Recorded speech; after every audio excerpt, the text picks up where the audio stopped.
Bonjour Satnam, je vais vous parler aujourd'hui du yoga de l'écoute. Le yoga de l'écoute est un enseignement que j'ai été amenée à développer au fur et à mesure de mon expérience. Un enseignement qui va servir à me donner les capacités de me connaître, de me reconnaître, de me reconnecter, de me connecter à mon âme, de connecter mon âme à la fréquence terrestre, à cette incarnation que je suis venue expérimenter sur Terre, et donc à vivre plus en harmonie, dans la sérénité, disons. Alors, qu'est-ce que je vais faire pour apprendre à pratiquer le yoga de l'écoute? En quoi consiste ce cours? Ce cours est divisé en trois aspects. Enfin, j'aime pas utiliser le mot divisé parce qu'en réalité, les trois aspects sont interconnectés et interagissent sans arrêt. Les trois aspects sont donc un, écoute ton ressenti, c'est-à-dire apprends à accepter, à recevoir, à vivre ton ressenti et faire la différence entre ce que tu penses ressentir et ce que tu ressens vraiment. Donc on passe beaucoup par le corps physique parce qu'il faut savoir que ce n'est que ton corps physique qui a la possibilité d'exprimer les désirs de ton âme. Après, ton âme va donner des injonctions à ton mental, mais tout ça va toujours se traduire sous forme de sensations. Donc on va apprendre à reconnaître, à se permettre déjà de ressentir, qui n'est pas une chose évidente dans notre culture, ressentir nos émotions, ressentir les sensations que produisent tes pensées. Non pas t'arrêter sur la pensée en tant que telle, mais sur la sensation qu'elle produit. Sur les sensations que produisent les bruits qui t'entourent. Donc c'est pareil, on ne s'arrête pas sur le bruit en tant que tel, mais sur la sensation qu'il te produit.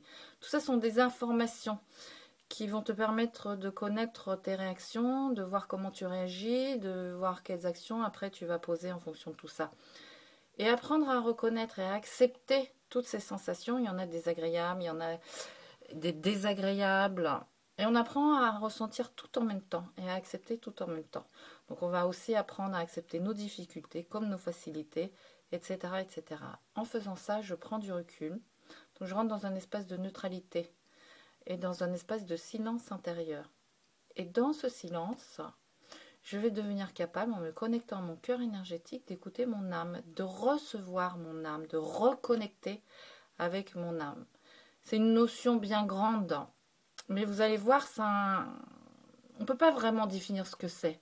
On peut le ressentir.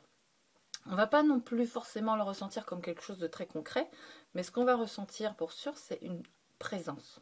Tout d'un coup, on va devenir présent. Et beaucoup de personnes le matin se réveillent et sont obligées de boire des cafés pour avoir la sensation d'être là. En fait, il suffirait d'appeler son âme le matin quand on se réveille, de rappeler notre âme, qu'elle revienne dans notre corps physique, et tout de suite, boum, on atterrit, on est là. Bon, tout ça pour dire que grâce à notre ressenti, on va arriver à capter les désirs, les besoins de notre âme, et on va pouvoir décider d'obéir aux besoins de notre âme.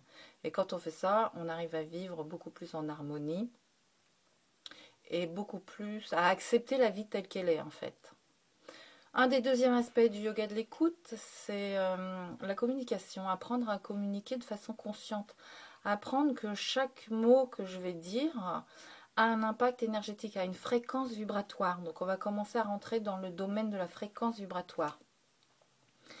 Et que selon la fréquence vibratoire sur laquelle je vibre, eh bien je recevrai en retour cette même fréquence.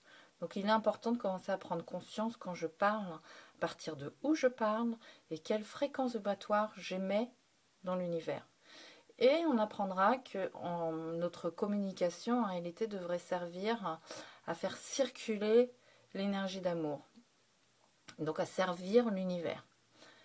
Quand on fait ça, évidemment, on apprend à communiquer pour se construire, pour construire nos corps énergétiques.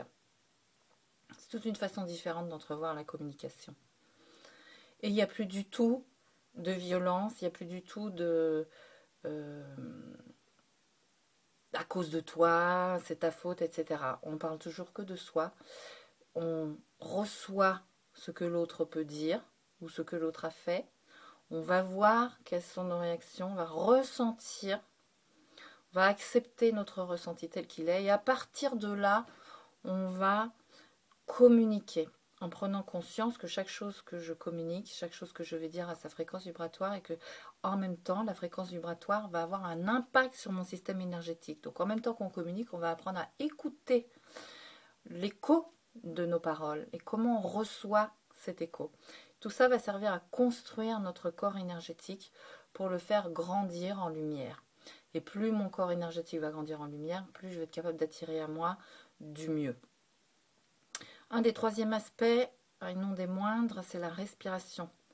De la même façon qu'avec le son et la communication, je vais apprendre à rentrer en contact avec la fréquence vibratoire. Avec ma respiration, je vais apprendre à respirer cette fréquence vibratoire pour qu'elle circule dans toutes mes cellules, dans tous mes organes, dans tous mes corps énergétiques. Et pour que je puisse aussi m'abandonner en confiance à ce que l'univers me demande. Donc 3 aspects qui vont servir à me connaître, à me construire et à faire en sorte que je devienne responsable de ma vie, créatrice de ma vie et co-créatrice avec l'univers. Donc que je puisse commencer à communiquer avec l'univers et que je rentre dans cet espace d'énergie quantique. Et on s'apercevra qu'on est tous finalement reliés dans une même quête et une même recherche. Bon allez, je vous dis à très bientôt et puis pour une prochaine petite vidéo sur le yoga de l'écoute. Au revoir.